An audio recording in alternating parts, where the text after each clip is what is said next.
Bon, bonjour à tous. Habituellement, je suis un garçon plutôt positif. Et là, je voudrais pousser un petit coup de gueule. Alors, je suis comme tout le monde, je suis comme vous. Voilà, je tiens à remercier le personnel.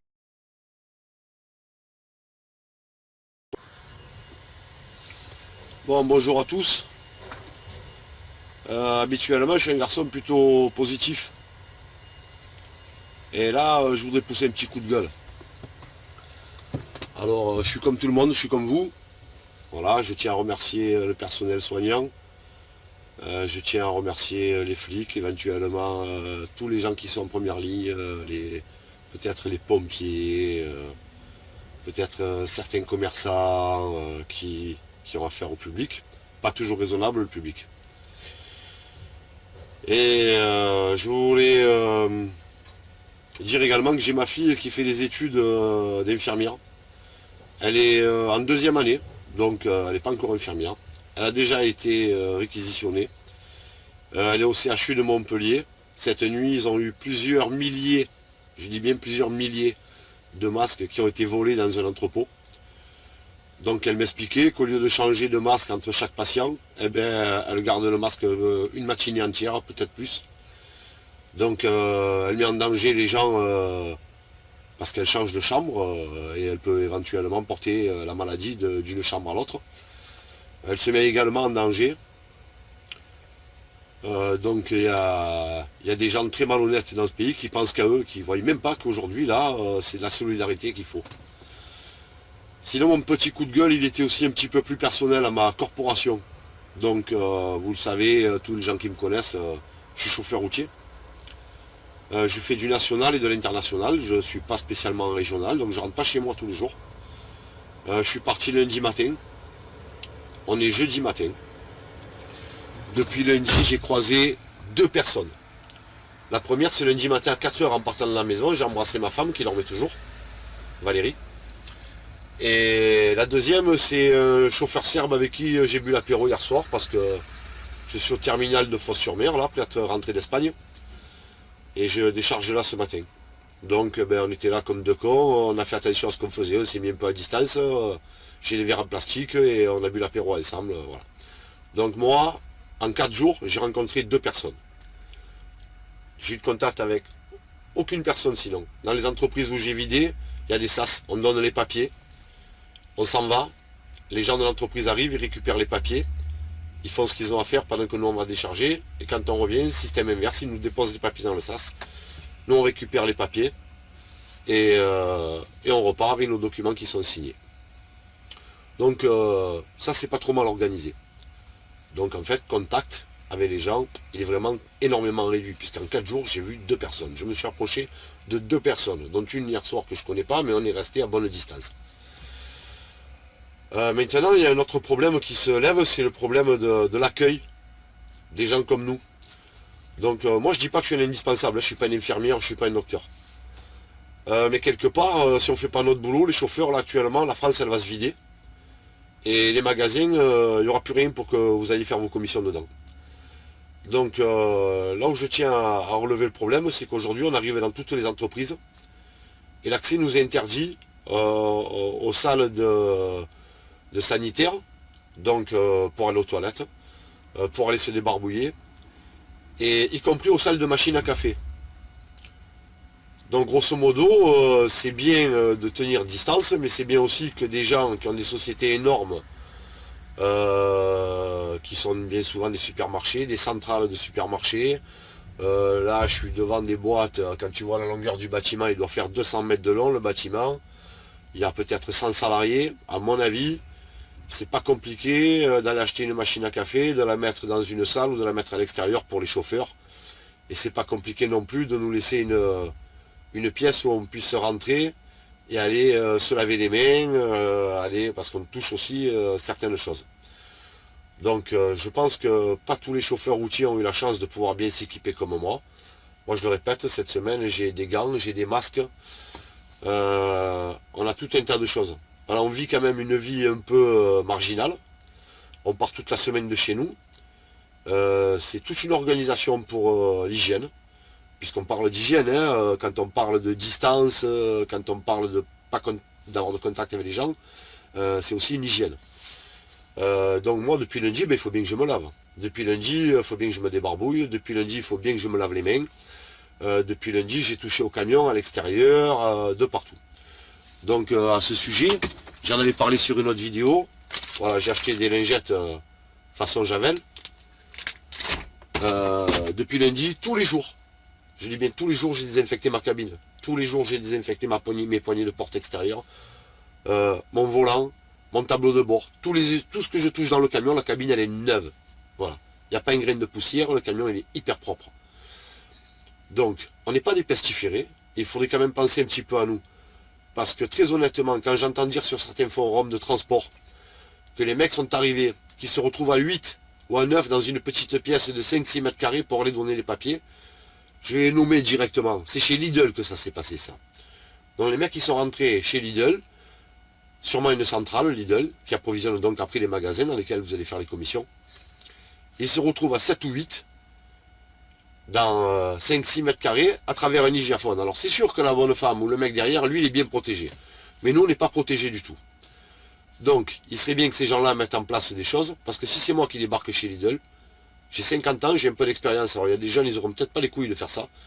Mais moi, de loin, à l'hygiaphone, je lui dis, tu vois, j'y montre les papiers, je suis dans ma cabine. Si tu veux donner à manger à tes magasins, tu viens me chercher dans la cabine, et tu feras tamponner les papiers comme il faut. Pas au milieu de ce confinement-là, avec 7 ou 8 mecs, qu'on ne sait pas. On ne sait pas. Voilà, moi je suis le premier à dire que les chauffeurs routiers, on n'est pas des crasseux, mais les mecs, moi je ne sais pas d'où ils arrivent, je ne sais pas d'où ils ont mis les mains. Voilà. Donc il y a un peu des précautions à prendre. Toutes les pompes à essence, elles sont fermées. Les restaurants routiers sont fermés. Donc ça fait une semaine, depuis lundi, j'ai pas mangé un plat chaud. Toutes les pâtes que tout le monde est allé dévaliser, la purée, je parle des choses simples, hein, je parle pas de se faire un bœuf bourguignon. Hein. Mais toutes les choses, moi j'ai pas eu droit depuis lundi. Moi depuis lundi, je mange des sardines, du maquereau, des chips, du saucisson et du pain de mie. Parce que qui plus est, avec ma chaîne de 17 mètres de long, m'arrêter à la boulangerie, acheter du pain, c'est pas facile. Donc avant de partir de Nice, j'avais fait un peu des provisions, mais j'ai pas de pain frais, hein, je mange, j'appelle ça de la nourriture en tube. Voilà, donc ça fait une semaine que je mange de la nourriture en tube. Mais moi je suis pas cosmonaute, hein, je suis chauffeur routier. Voilà. Donc je vais vous faire un petit tour là du propriétaire en 2 minutes, vous montrer qu'on n'est pas des crasseux. Et j'aimerais que cette vidéo elle soit partagée. Et qu'elle soit partagée de partout dans les départements, si vous avez de la famille ailleurs, et qu'elle tourne un peu.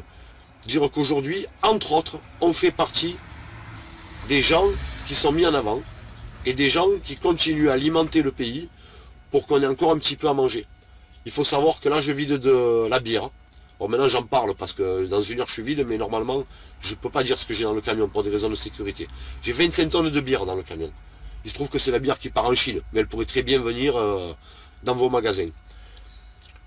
Mais après, là, je pars dans la centrale de Auchan à Garon. Et ce soir, à 23 h, je dois livrer à Auchan la Trinité 32, 33, 31, 35, 50, ça dépend si gerbe les palettes ou pas. Mais un semi-remorque plein. Il faut savoir que généralement, on est toujours entre 21 h et 23 h, 3-4 camions à livrer à Auchan. Toute l'année, ça se passe comme ça. Donc ce soir, je m'attends à ce qu'il y ait encore plus de camions. Donc de la nourriture, il y en a, je le répète. Ne vous jetez pas sur la bouffe, ça ne sert à rien. Les centrales, elles sont toujours à bloc. Elles sont alimentées tous les jours, on les vide tous les jours, et elles sont réalimentées tous les jours. Les gens continuent à travailler, les entreprises continuent un petit peu à travailler. Des fois dans de mauvaises conditions, dans un mauvais conditionnement d'accueil, mais ça continue à travailler. Voilà. Donc, je vais vous faire un petit tour pour vous montrer qu'on n'est pas complètement décrasseux. Donc déjà, ça c'est mon camion. Voilà, il est nickel. Là-haut, j'ai des placards. D'un côté, les habits. Là-bas, la bouffe. Et là-haut, derrière, ce petit placard, c'est là où je mets toute mon hygiène. C'est-à-dire qu'il n'y a rien qui est mélangé. Là, au-dessus, c'est une serviette propre, c'est ma trousse de toilette, c'est voilà, tout ce genre de choses-là. Donc quand je vous dis que c'est pas facile de se garer et de s'arrêter, voilà, moi, je peux pas m'arrêter n'importe où toute la semaine et faire des commissions. Je peux pas me garer n'importe où. Donc là où vous allez vous garer vos bagnoles, moi c'est impossible. La boulangerie je peux pas, le bar tabac très compliqué. Voilà. Donc là sur le côté on a un petit coffre. Moi je me suis organisé, mais c'est pas d'hier, c'est comme ça. Je parlais de trucs désinfectants. Ça c'est du vinaigre de vin, du vinaigre d'alcool pardon. Voilà. Donc là j'ai du vinaigre d'alcool, j'ai mes lingettes de javel. Ça c'est une pâte, parce qu'on touche des choses très sales, style pâte Arma un peu récurrente. J'ai ma pâte Arma. Et là, j'ai ma petite salle de bain. C'est-à-dire que j'ai acheté un pulvérisateur. Comme on a tous, ceux qui ont des jardins pour les jardins. Hop. Et avec ça, eh ben, je me lave les mains, je me lave la figure. Je fais ma petite hygiène du matin parce que j'ai pas accès au sanitaire depuis une semaine. Voilà, donc je ne peux pas rester pourri pendant une semaine. Donc ben, ça d'habitude ça me sert juste à me laver les mains. Et ben, actuellement là, depuis une semaine je me lave avec ça. Il faut savoir que j'ai pas honte de le dire, hein, on est jeudi matin, j'ai pris une douche avant-hier. La seule pompe à essence qui accepte encore que les chauffeurs aillent se laver, c'est à Bayonne, en rentrant d'Espagne, la pompe à essence totale dans le sens Espagne-France. Je suis tombé sur une petite dame. Je suis arrivé avec mes affaires pour me laver, j'ai dit voilà, j'imagine que c'est pas possible d'aller à la douche. Et cette brave personne m'a répondu chez moi, pour que vous n'ayez pas droit à la douche, il faut que les douches elles soient cassées. Donc bravo madame, et merci madame, parce que j'ai pris la seule douche de la semaine grâce à vous avant-hier. Voilà. Donc, je suis pas un rebelle moi, je suis pas le genre de mec toujours en train de pleurer. Mais là, si vous voulez que le pays continue à tourner, il faut dire à vos chefs d'entreprise, là, à vos patrons, quand vous voyez un camion arriver, recevez-le bien. Parce que le mec, bien souvent, il est parti depuis une semaine de la maison.